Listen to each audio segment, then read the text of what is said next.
Just, if you're going to play like this, draft for it, right? Don't draft a composition that needs to be proactive, and then doesn't have the tools to do it. Yeah. I mean, we used to say the same thing about DNF when they were DNF, now of course DNS, where they would have a pretty good early game, but then they would just kind of sit around and be very passive, and we're like, you just gotta play scaling picks if that's the way it's gonna go. But yeah, by the way, Gideon does have some competition in the audience. I do wonder if he saw Bro's #1 fan, as was dictated by the sign that the man was holding. I've never seen Gideon holding a sign that said Bro's #1 fan. That's true. Yet. I have not seen that. Yeah, so, you know, we'll see. We'll see if that changes. We do see KT picking second pick, presumably because they don't want to end up with a canopy Gwen sort of situation. Yeah, I feel like that certainly hurt, but at the same time, like, I don't know. There were definitely ways to win with what they had, but it just wasn't meant to be. I'm seeing something here, right? Okay. Last game, KT, win proactive, right? And that's a big reason why they lost. Malphite, Java, what are these champions? Proactive? Engaged champions. Engaged champions, yeah. Yeah. Vi, oh my god. Bro, they want to bro and brew, they get it. They understand. They have a theme. They want to chill out. Yeah, really all that's left is like Nautilus. Dude, if Teddy locks in, I swear, if he locks in like Smolder, they get it. Might as well. I mean, even if you do fall a little bit behind, like you just watched T1 do it successfully against KT, and also almost do it successfully against BNK in our first series of the day. Okay, things to note that are available. Nico is open. Nico, a champion who's pretty good at making things happen, especially because you can pretend to be a little minion and you can sneak up and surprise people. Nico Nocturne, pretty potent. No Orianna to sync with that though. Yanara also open and available. Rise is something that's going to get prioritized here. Seen some counters to Rise. Cassiopeia, obviously one we've seen. We've also seen Anivia be a popular one. 100% win rate so far into it. So isn't it just Chovy that played it though? A couple games? Yes. Toying with the idea of the Yanara, obviously a pick that does scale quite well. Is a little bit short range, but does have the mobility. And the long range W that helps out a lot. So looking towards that, definitely more of a hyper carry than Lucian. But multiple damage threats might help if you go in the late stages of the game. We'll see what else KT pair up with this. Do they lock in a jungler here and go mid on 3? Or are you just going to take a mid straight into that Rise? Yeah, I feel like you can kind of wait. And even if you don't pick Cassiopeia, it's Talia. Okay, well, never mind. BDD Classic, not too much of a surprise. It's been heavily prioritized in the LCK. It has been losing a lot in the LCK. What you could have done is you could have just not picked mid, picked other things that are high tier, wait, and if they don't ban both Cassiopeia and Anivia, you just pick one of those. You want to take a guess at the win rate of Talia right now? Could have played it. You want to take a guess? Guess without looking at the sheet? Yeah. It's like 30% probably. 25%. Yeah. Okay, and we get Ambessa Renekton coming in for Bro, so honestly a lot of proactivity. They got the Renekton in the top lane, Ambessa in the jungle, and KT toying with the idea of a tank for Cuz. I feel like you're just going to get out-farmed by the Ambessa. And then you have point-and-click solo laners to set up this Ambessa. Instead they go for the Nico, so something to give a decent lane to the Yanara in most matchups, and also a solid engager. That being said, it's not like you have a Lulu to give all that support and shielding and the wild growth to the Yanara. But top side secured for Bro, no jungle or top picked up for KT.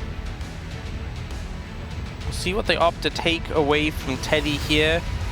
Varus hasn't been touched, Ezreal hasn't been touched.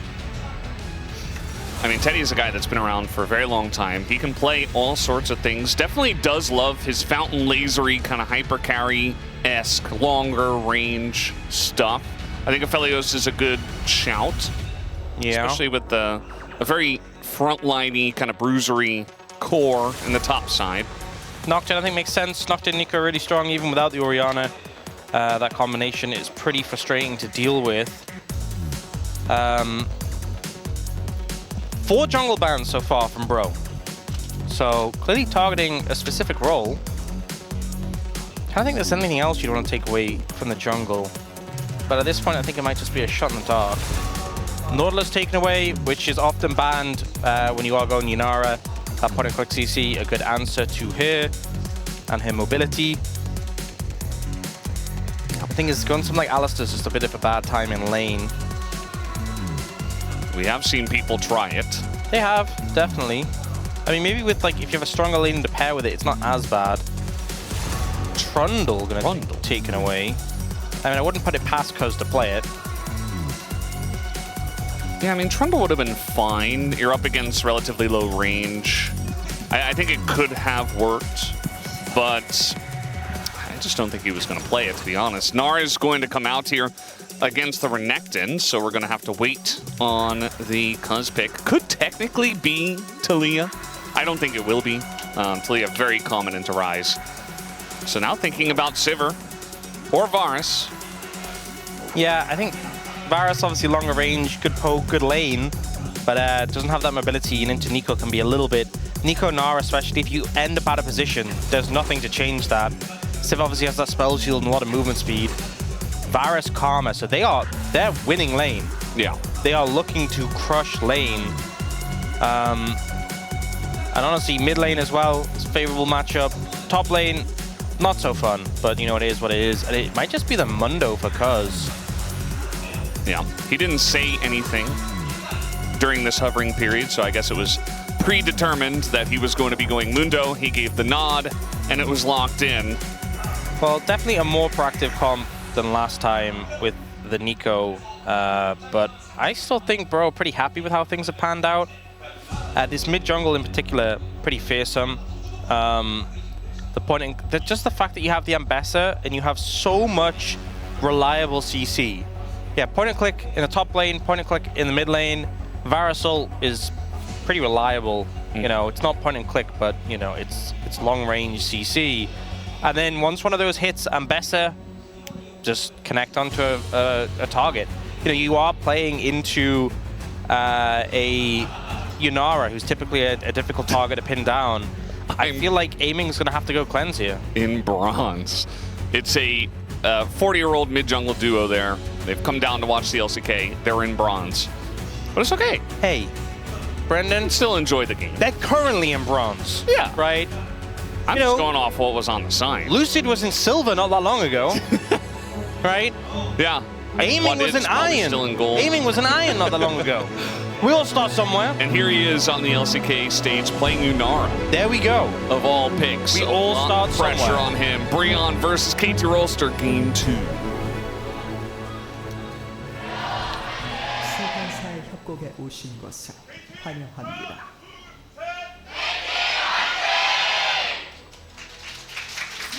All right, here we go. Game number 2.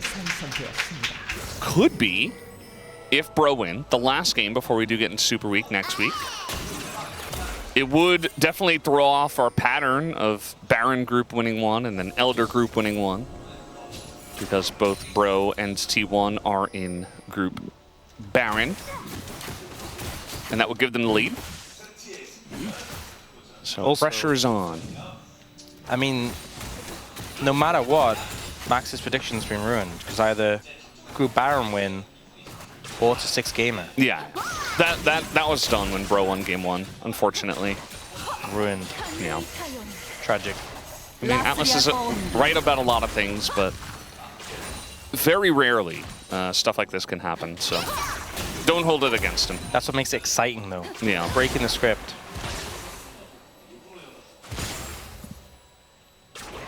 Okay, aiming and probably doing a decent job of trading so far. Yeah. Even though Palu did get hit by the Mantra Q. I do feel like level 1 is one of the weaker points of the lethality virus, though. And especially like after a couple of backs is when it gets really painful. Well, after one back, to be honest. Yeah, even after hitting level 2 first, they didn't aggressively push forward. Just playing it patiently. They are down a combat summoner as Teddy has TP. And Unara is on a 6-game losing streak with 6 different players playing this. That's pretty impressive, to be honest. Yeah, it's been a struggle. Can we look at the Talia one now? That'd be good. It's probably not quite on the same losing streak, but still doesn't really have a good... I think Teddy's trying to get a recall TP and buy tier. Yeah. Polu's getting very low. It's okay. Home guard as Gideon and Cuz are here. Might butt heads or briefcases. Cuz is going to throw one at Gideon. Gideon said he didn't bring his. Did dodge the second one, though.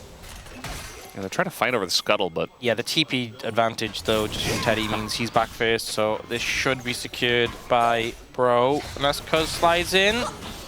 No. Yeah, a little too risky, I think, to try to force that. It's not the biggest deal in the world, it's just And a scuttle. now Gideon should be able to look for the double scuttle angle. I mean, BDD is moving first. It doesn't look like Roma really wants to move as the flash comes in, and the knockback here on a Gideon is big. But Gideon is going to flash away. Cuz also down his flash, but has now the open angle to go. Yeah, Namgoon didn't come with. He was like, I've spent enough time. I'm going bot. So the combo from BDD making the difference there. But a lot of pressure given at bot as well from the time away. So Gideon loses flash, and Roma also losing sums. Ends up being pretty favorable for KT. Yeah. Namgoon does get back, so can continue this laning phase. This is really the point, though, where Teddy starts putting more points in his queue. He has tier, so mana isn't really as much of an issue. This is where they should start putting the pain. Well, instead, they are going to get rooted up, and Teddy is in a bunch of trouble, aggressively trying to trade there. At least a bunch of damage is done to aiming, but he's going to hold on to his flash. And again, they have barrier and heal, and a bunch of stuff missed from Teddy. So this is where they should start really putting the pain on the lane. But instead, if you get hit by everything, miss everything, and they run up to you and order you a lot, then that happens. Yeah. So, you know, things are never guaranteed in League of Legends. That's why we obviously play the game out. We don't just see the draft and say, oh, this team won or that team won. Or we don't listen to Alice's voodoo magic. You know, aiming and Polu finding a good advantage there. And Teddy with a bit of a misstep, we'll say, that gets punished extremely quickly. And of course, I do have to take some responsibility for a bit of a caster curse. Yeah. Yeah. Well, somebody has to take over now that now House is gone. Now he's going to hit level 5 and have 3 points in Q. And then he's really going to put the pain down. Right? That's a lot of points in Q. That's a lot of points in Q. Look at this Q that's going to come out. He's going to hit this. He's going to hit this. You ready? I'm ready. Any second now. Let's see it. Any second. Now. He hit them both. Yeah, I also went through the minions though, so I didn't do as much damage. Unlucky. Still. These guys, like, I don't know what happened, but after game 1, they're like, no, we got to fight all the time. You know, they have these things called coaches, and they probably said, guys, next time just fight. Win or lose, please, just fight. But I don't know if they would have said that in the Bro case, though. I mean, things went pretty well, and it made sense for their comp. Yeah, but Bro... But Gideon's like, no, we're going in. Bro are just tracking the vibes, you know? So Cuz is like, no, I got to check this brush. And he is just dead. First blood is given over to Gideon on the jungle Mbessa. That is a problem. That's a great feeling for him. Definitely a pick you can snowball on. So him getting that first kill, he's going to feel great. And also, Mbessa is a pick champion who has such a strong one-item spike. So if you get ahead on it, yeah, scary, scary stuff. and you're farming, you can finish your quest quicker, you can just get around the jungle Also, quicker. I said I thought aiming was going to take cleanse this game, and he didn't. So, good luck aiming, I guess. He didn't take cleanse, and Polu's playing Nico, and Nico's one of those champions where you always build Rocket Belt first. It's like core to the champion. Like, if you're not going to build Rocket Belt first, why are you playing Nico? And he is. You need to extend it, your combo. Yeah, he's obviously going to build it. Maybe second item. Maybe. But also, like, you're often so distanced from the Yunara. Yeah. The thing is, right, if he gets hit by, I mean, pick an ability, right? If he just gets hit by one of them. Karma ult. W. No, just the... No, I mean... he just hits the R button. If he gets hit by one of the CC abilities, like, he's just dead. Like, you're going to have Gideon and will just laser track you and ult you, and then you just die. Does look like Gideon's going for Spirit Shojin first, which we have seen from one of our jungle ambassadors. Does mean you're a bit bulky early. You don't get as insane a one-item spike as the Eclipse, but a little bit more durable, which I guess if you're going to just jump in with your ult, does make sense. But, yeah. Maybe some more extended trades. Cuz just opened a crystal shop, right? He's got gems he wants to tell you about. He's been speaking to Tarek a bit too much. Yeah, I don't want to see any Tarek, to be honest. Like, every time we see Tarek, it's like, oh, this is a great angle. Like, he's going to get so much value with his ult. And then they, like, always ult, and then nothing happens because the enemy team immediately backs, and then well, it's because he doesn't have his ult. It's because they often end up having to ult defensively, or yeah, you often have your engage in the support role, and instead you have a Tarek, so you ult, and then you want someone to keep the fight going, and that would be your support, but instead you have a Tarek, so yeah, that's what happens. Well, he's got Dazzle. Often I'm not dazzled. Yeah. It's not too interesting. Guess who is back in the bot lane? It is Cuz. Oh, Roma's roaming! He is. Living up to his name. Maybe you saw that game where Faker played Rise. He did just go kind of round the rock and Perfect went the other way, so we'll be able to pick up the grubs though. In the meantime, Cuz gets the dragon, so a bit of a trade-off. Casting though, getting some plates, actually up and farm against the Gnar, so that's nice. Yeah, he's been kind of dominating this lane. They're planning to kill him. Well, this will be on Vision, as Gideon is very much threatening it, but a little bit too obvious. They're seen on the ward, and if they do it slowly, EDD's going to come, so they back out. Mega Gnar is kind of close, you know. Yeah, they're playing it safe. Bit dangerous. It's a logical decision. Yeah. We don't like kills anyway. But this one makes sense. Playing it carefully. Here is Palu just saying hello. Yeah, Roma a little ghost just to step away.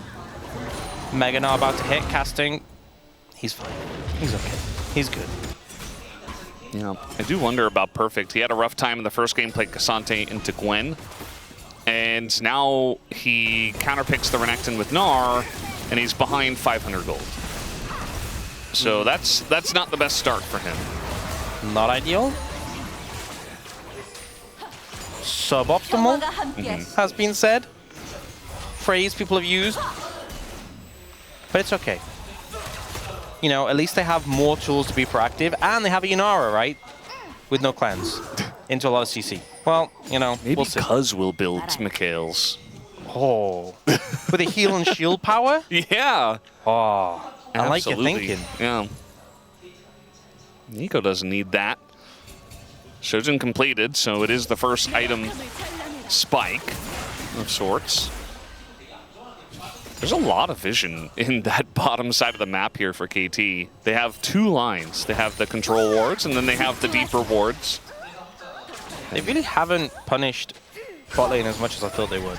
Look at that big Mantra Q. I thought more of that would be happening, to be honest. Maybe because Cuz just lives here? I mean, he's always here. And so is Gideon, but like... Well, he's wearing a suit, so I think he works here. Maybe doesn't live. All right, there's the engage. They're going in onto the Varus. The root is there, and Palu's like, wait, what happened? Nobody went in. Palu is dead. Aiming also in a bit of trouble. Even with the Talia coming down, Gideon says, thank you very much. I will take that kill. Gets the shield from the Karma and is still going as now Roamer shows up. Bit of a roam from him. And they say, well, we did enough. We got the kills. And we'll back away now. Yeah, they knew Gideon was there, right? Probably not the play you go for. This Ambessa had a full item. No one else in the game has a full item, and they still went for that play. Bold decision. She just got a Caulfield's Warhammer on the back right after she finished Shojin. Yeah. You also just weren't going to kill Teddy. Like, there wasn't follow-up. No. 0. Like, you look at this play, so Apollo's like, I'm going to go for Teddy, okay? Shield on him. No one's hitting him. Just the Nico. Nico immediately... Oh. Uh-oh. And now we got a Rise coming up here again, and it's even Gideon too! And Gideon gets a 3rd kill! Oh, he's so fed. Yeah, I mean, he was already fed in this play. And also, aiming doesn't have cleanse, so when the Chains of Corruption spread, he also got rooted. Yeah. Yeah. Not... We saw the game where the J4 was really fed, right? Game 2 of T1 versus B&K. And kind of like sat around, was fed, didn't do a whole lot. You know, Raptor was fed, and yeah, he put his influence on the map. But this is different. This is an Ambessa with 3 kills. And I do think that he's not really going to be too scared, especially early on. Like, aiming doesn't even have one item yet. Yeah, I mean, okay. Top lane, you pick Narn or Renekton, the Renekton's gig ahead, right? Jungle is monster fed, and it's Ambessa. And into Mundo. You just don't have that much damage right now to actually cut through this Ambessa. Also, Talia is just kind of being anemic when we've seen her. She just hasn't been doing damage. Yeah. Especially when it's like first item Seraphs, it just doesn't cut through enough. So it's also this Rise, right? It's, you know, Rise just feels so bulky. Scales really well. Tons of damage. The whole comp does damage. He's going to get Actualizer. Yeah. There's also Shirelias, so everyone's going Zoom Zoom. It's not looking good, right? What they need, though, they need someone from Bro to misstep. They need picks. Arguably, Bro has better chance of finding and setting up picks, but KT need the picks if this is going to be a competitive game. Maybe they can ask Bro to borrow some of their pick tools. Can we use a Chain of Corruption? They need a Silas. Yeah. They had a Silas, they could be like, hey, let me borrow that. Yeah, Silas wasn't banned. I think it been wasn't it? No? No? No? Oh. It was available. Oh, okay. We saw Nocturne Trundle bans. We saw 5 jungles. Malphite, J4, Vine, Nocturne Trundle. Honestly, you have some decent ult with Silas. We could have had Cuz playing Silas instead. He's playing Mundo. Yeah, I mean, I guess I needed some frontline. More frontline.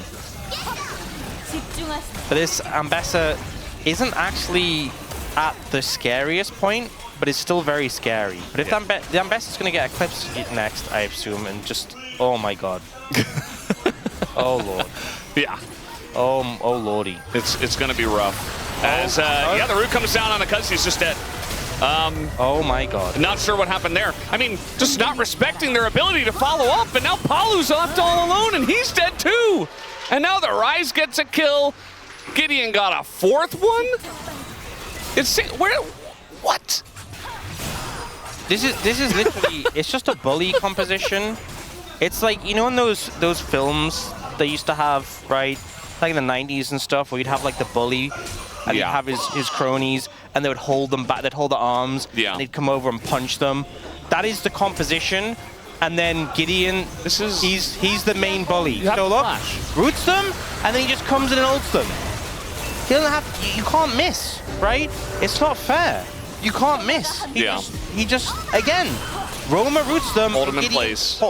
Just hold them in place, and Gideon just comes over and beats them up. It's not fair. It's really brutal. It's not difficult. Especially from the head. Like, they can just do whatever they want to any of them. The Mundo doesn't matter. He went Endless Hunger. I don't think this item's really good, but I think it's better later, because obviously the ability haste skills with AD. But I'm gonna be brutally honest. I don't think it matters. You know, I think Eclipse is really good. I think you should have gone Eclipse. I don't think it matters. You know what, Gideon, you could have built AP. Don't do that, but you could have. I think maybe then it would have mattered. I think then it maybe would have mattered. But maybe even then, I don't know. This game's looking pretty doomed, but we'll see. What can KT do to bring... Oh, no. Here he is, the head bully. And they're going to hold him in place. Oh, they kind of messed that one up, but it's okay.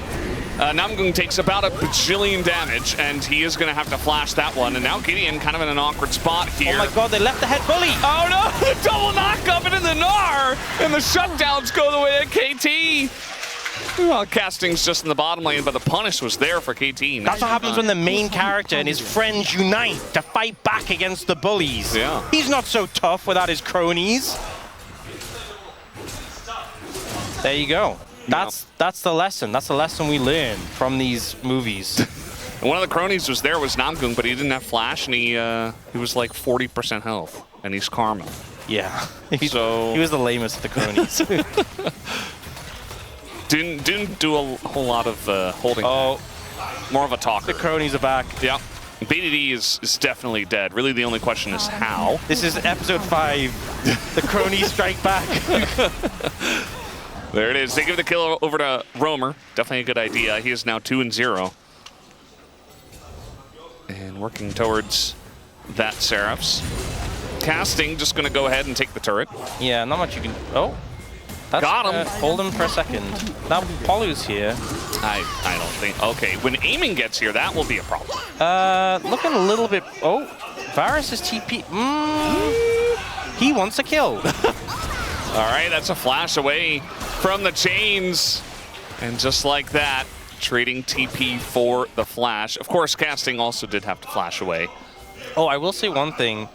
I mean, I don't think they have a crazy amount of CC, but Gideon, if he goes Merc Treads Endless Hunger, that's a lot of tenacity. Yeah. He'll be very tenacious with that combination.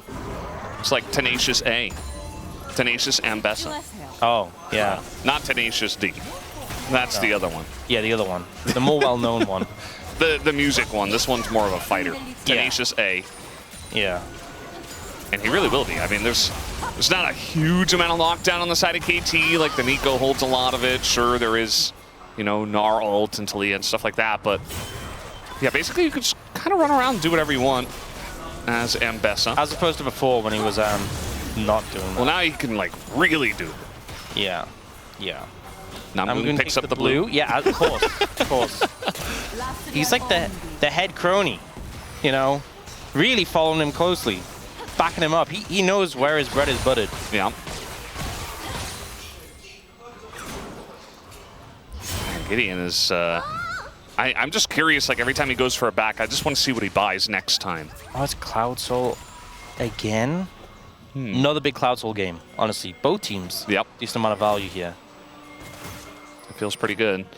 Gideon did go back and just finish his Merc Treads and pick up a longsword. So now he is Tenacious A. Not that interesting at the moment. But yes, he has earned the nickname. As Sorelia's into burst damage. And aiming is low. Was that Shredder's and Ghost Blade? They're gonna be if they get Cloud Soul as well, they're gonna be zooming. They really will be. And now they're just kind of sieging the turret. Cuz comes over, and as Muno, you don't really have like this ability to hard engage or like be a big threat. You just kind of stand in front of your team. He's just organizing a business meeting. Yeah. So he's just kind of on the phone and not really doing a whole lot. I would be so tilted if my teammate was just on the phone, you know, in the middle of a game. A lot of poke coming in on BDD, trying to defend this tower. Cuz is there, on the phone again. He is there. I just... He bought Heartsteel first, which, fair enough.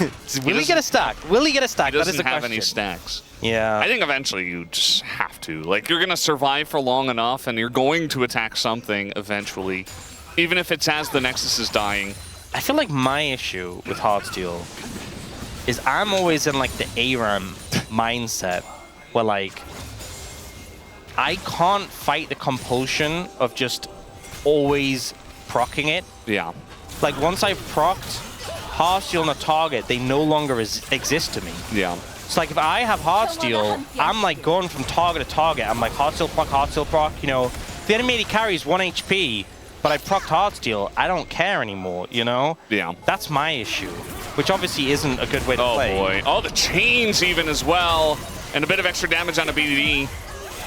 That Talia wall was like that meme where the guy slaps the tape onto the, like, the side of the it's got like a hole in it, and a bunch of water was coming out. Flex seal? Yeah, Flex seal? exactly. Yeah.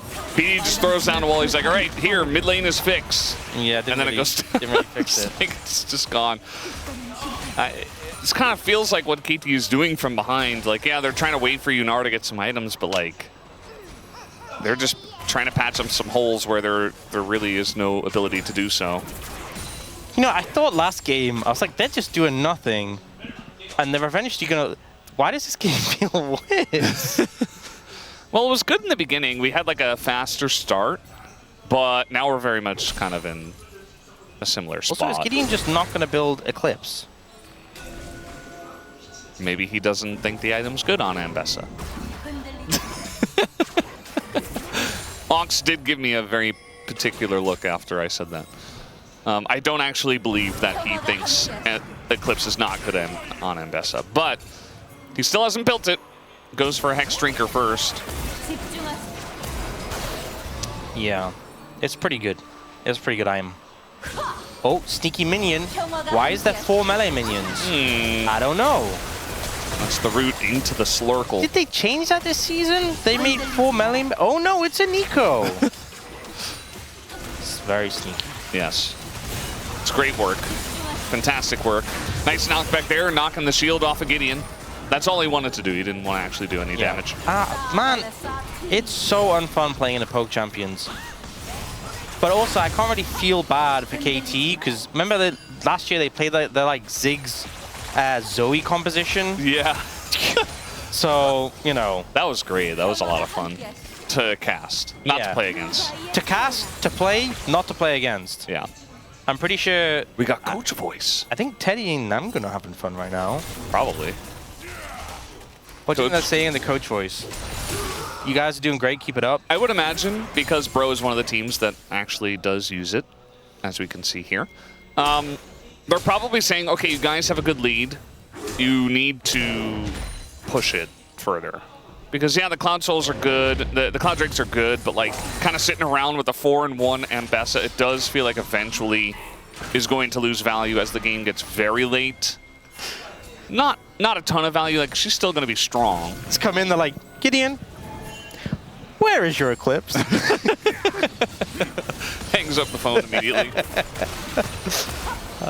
I have nothing else to say. You know, sometimes we get the replays of what the coach is saying. Maybe. And sometimes we don't. Yeah, maybe talking about... What do you think they're saying when I think we don't get to hear maybe it? talking about setups for the Dragon fight could be good. Priorities there. Uh-huh. That's the next big objective that's coming up.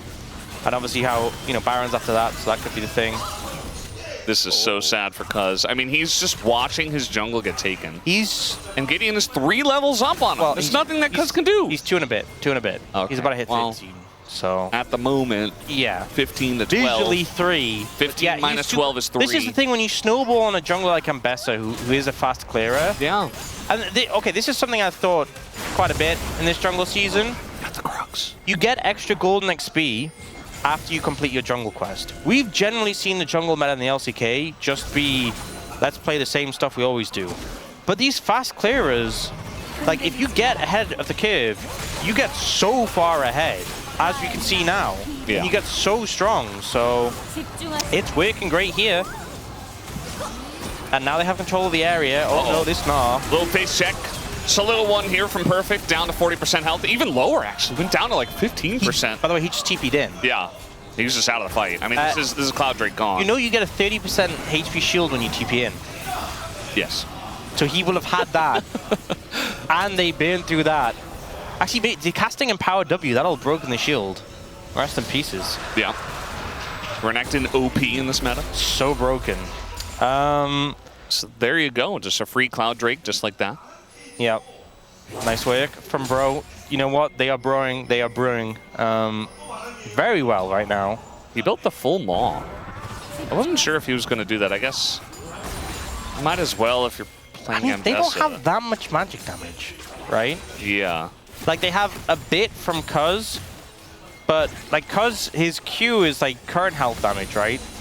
So it's magic damage when you're healthy. Yeah. There's BDD, but he's, I mean... it's Talia. And also, When he has Shadow Flame, sure, but like he's gonna generally full combo you when you're healthy. I mean, Nara, there's like bits from everyone. There is like a moderate amount of magic damage, but it's not like a crazy magic damage. Could have had Eclipse as well. Like, he could have been a lot stronger. I bet he's gonna go Death Stance next. He'll do that. He will. I mean, there is that line of thinking where it's like, all right, I'm already fed enough. Our team has enough damage. Let me just be tanky. Let me just ult in and not die. Yeah. I get it. Being responsible with your lead. I get it. Yeah. I'm judging it, but I get it. We got a shield bow. It gives us something to talk about, though. Isn't that nice? It does, yeah. Yeah. Ooh, playing dangerous there. I see you. Oh, aiming is not having a fun time. On the edge. Yeah. It's always fun and common when you're speeding yourself up, running around. Oh, top lane is battling. Oh, here we go. We got a wall coming down as BDD is going to make this interesting. Aiming coming over the circle. Does so much actually to keep him in place, but the follow-up is not there. As now the Ambessa is here. The raid boss is here to party. As Tenacious A is going to actually run away. Roamer in there in the thick of things. At least it is traded back as aiming is no longer on the rift, but Teddy is separated from his team. Looks like Cuz, very healthy, is able to run them down. Yeah, 1-for-1 overall. Everyone just flew in. It's like they were waiting for an opportunity to fight. In the end, won't really amount to much. I'm not gonna lie, Gideon just, despite the more, kind of just looked like very squishy in that passage of play. So initially it's KT the ones kicking things off. Perfect slams casting in, but BDD can't quite get there in time. Casting flashes away and the shove was pretty far off. Teddy gets focused down. And then here Gideon kind of just gets melted by aiming. Yeah. The more shield does a little bit to BDD's damage, but obviously he's got no armor, so aiming was just melting him, but he gets exploded. And in the end, Polu is very low. Roman nearly has Actualizer. That's a big spike. Yeah. We haven't talked too much about Roamer, outside of the fact that eventually he's going to become a problem. And we did say he roamed, you know. That was something. That was cute. That was a long time ago. Oh, third coach voice. Usage from Bro. I didn't notice them using it in game 1. Odyssey, okay. No. They got Here's my take. there. If you're like, hey, I should be responsible with my lead and shouldn't die, why wouldn't you just go GA third instead of more? That's a better question. Yeah, I don't know. The mod just seems like not a good idea, but... Who am I to question? Yeah. I mean, it gives you a lot of vamp, but you already have a lot of vamp, right? With the Endless Hunger and the passive vamp. He's all about stacking the stats that he already has. I don't know, man. Anyway, they have a GA on casting. I think they'll have the Actualizer soon, so they'll be able to actualize all over the place. Because he's done it. He has a Heartsteel stack, 22 of them to be exact, which I can absolutely tell you without a shadow of a doubt that amounts to 1 empowered auto. Yep. He got one little dink in, you know? It's more of a bonk. Yeah. Yeah. Little bit of satisfaction. It's now level 16 rise though from Roma with the Actualizer, so he's very strong. 포킹하고 하는 게 좋아. 나도 궁을 안 들어갈까? 민재도 그냥 와리가리만 하고. It's fine. Don't start with Renekton getting caught. Play with Yomu. Probably talking about what we saw earlier with, you know, the Ghost Blade and the Shurelia's combo. Speaking about not getting caught at first, Gideon is just going to have to go in. He is actually quite tanky regardless, but eventually will bite the dust as all 5 of them were just railing on the Tenacious Ambessa, and that was a little bit too much. It looked like a denial of the Blast Cone as well that kind of kept him in there.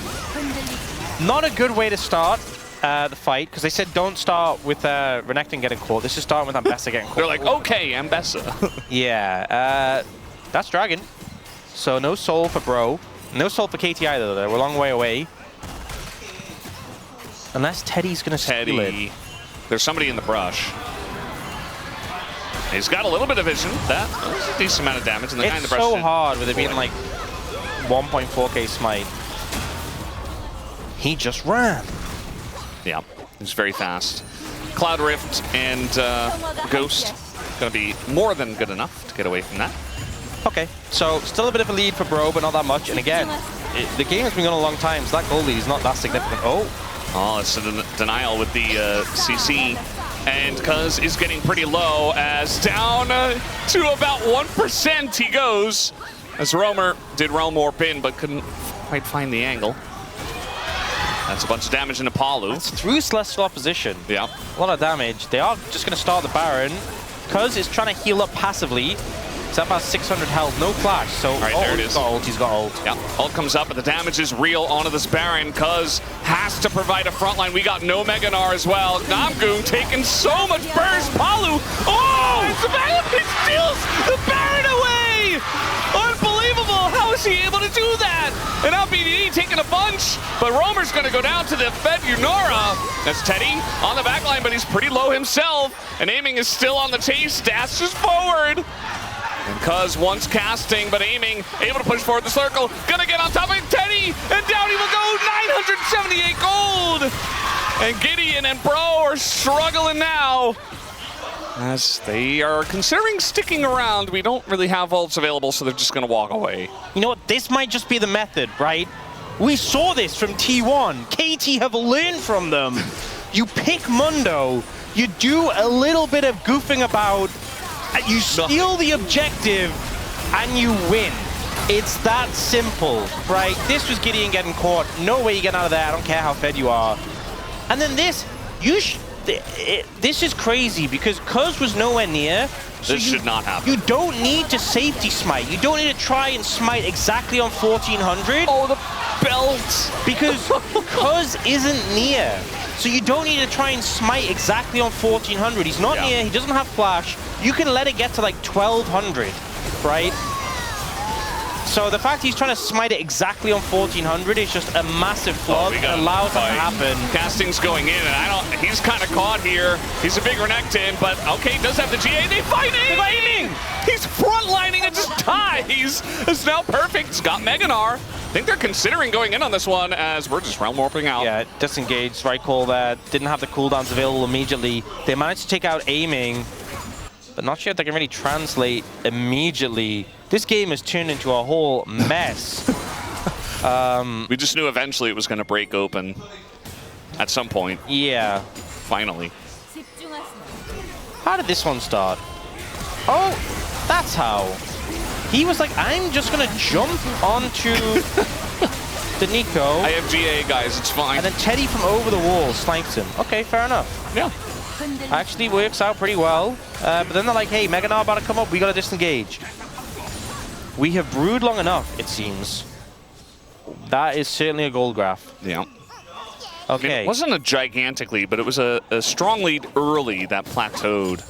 And unfortunately, they weren't able to continue with it. 130 until Dragon, it would be Soul for Bro. I do think the movement speed would come in very useful with how these fights are playing out. Roma, I think, will have Flash. I don't think anyone else on Bro will, apart from Namgoon. Aiming has Flash. BDD should be up in time. Perfect has Flash, which is pretty big. So Summoner economy, a little bit favored towards KT.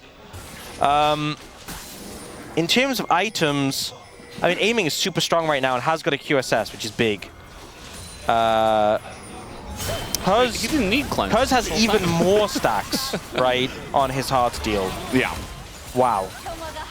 GA now picked up by Gideon as well. Yeah. So Gideon's got it. Finishes that off. Still no Eclipse. That's fine. The GA of casting on cooldown did use it in the last fight. And Bro are here a minute ahead. So they are making clear we're staking our claim on this objective. Do not approach. Cuz has different ideas. As Gideon wants to engage, and Cuz is taking an immense amount of damage, but he is Mundo. Does pop the ult here, though, pretty early on. Yeah, it's not that long cooldown at this late, but it's still going to be a while. Meganar timing actually gets procced here. I'm not sure if that was on purpose, but it looked like kind of Teddy was trading with him, and now he's Meganar right now. But I think he is not going to have it for the fight if Bro played this correctly. Yeah, this is actually perfect for Bro. If they act now, no Meganar, Cuz still doesn't have his ult for like another 30 or so seconds. But they need to make it happen. Yeah, they're trying to get this scuttle for the vision. They are going to pick it up. And now casting just going to get in the brush. He's trying to land poke. Perfect's building up his Narbar again. BDD over the wall, going to do a nice chunk here to Casting, who kind of has to get out of dodge. And now the Mega Gnar is coming up because enough time has passed. So now we have that right on time, and now Bro are like, oh, I don't know about this, and trying to go for the steal. Gideon will not get it. Smites have not been on point, as now Cuz looking for the engage. They've got Perfect with Flash. He wants the angle, gets rooted immediately, has to flash away, and Gideon accesses the back line. It does a ton to Palu, has the GA. And now it's Bro on the front line, pushing forward, as Aiming doesn't have a front line. BDD is also on the run. Down goes the Gnar. Aiming is by himself on the bottom side, trying to 1v4. Flashes over the wall, gets one, picks up another. He's going to move. Three. He's going insane mode, as it's the Quadra for Aiming, making a pentakill on 12,000 damage. He takes them all down. It feels like a 1v5. BDD there to back him up. Aiming puts the game on his back and cleans up the Bros.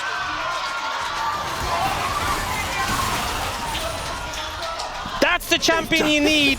If you're gonna take the game to this late, that's the champion you need. What a crazy fight here.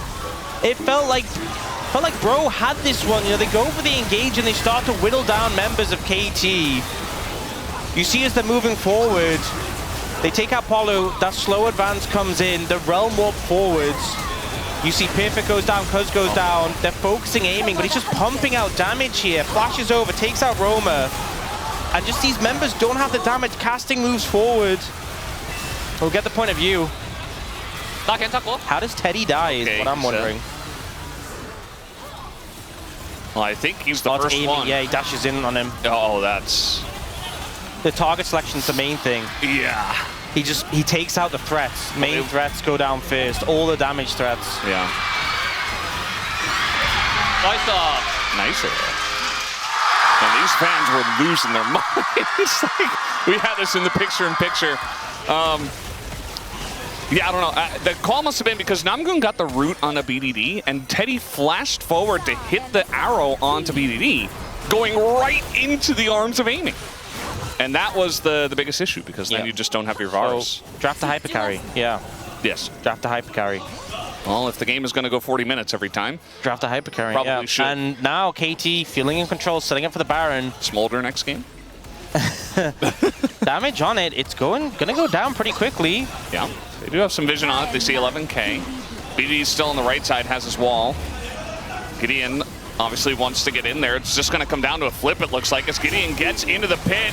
And this time it does go to Gideon, as in the back line goes Casting, looking for BDD, but he is not going to get him, as meanwhile we had Gideon fall to Aiming, and Casting just, trying to get him over the wall, but the timing not quite there on the Realm Warp. So Casting should be going down, as he does do a decent amount of damage, but at the end of the day, it's just Aiming to get yet another kill on 10 now.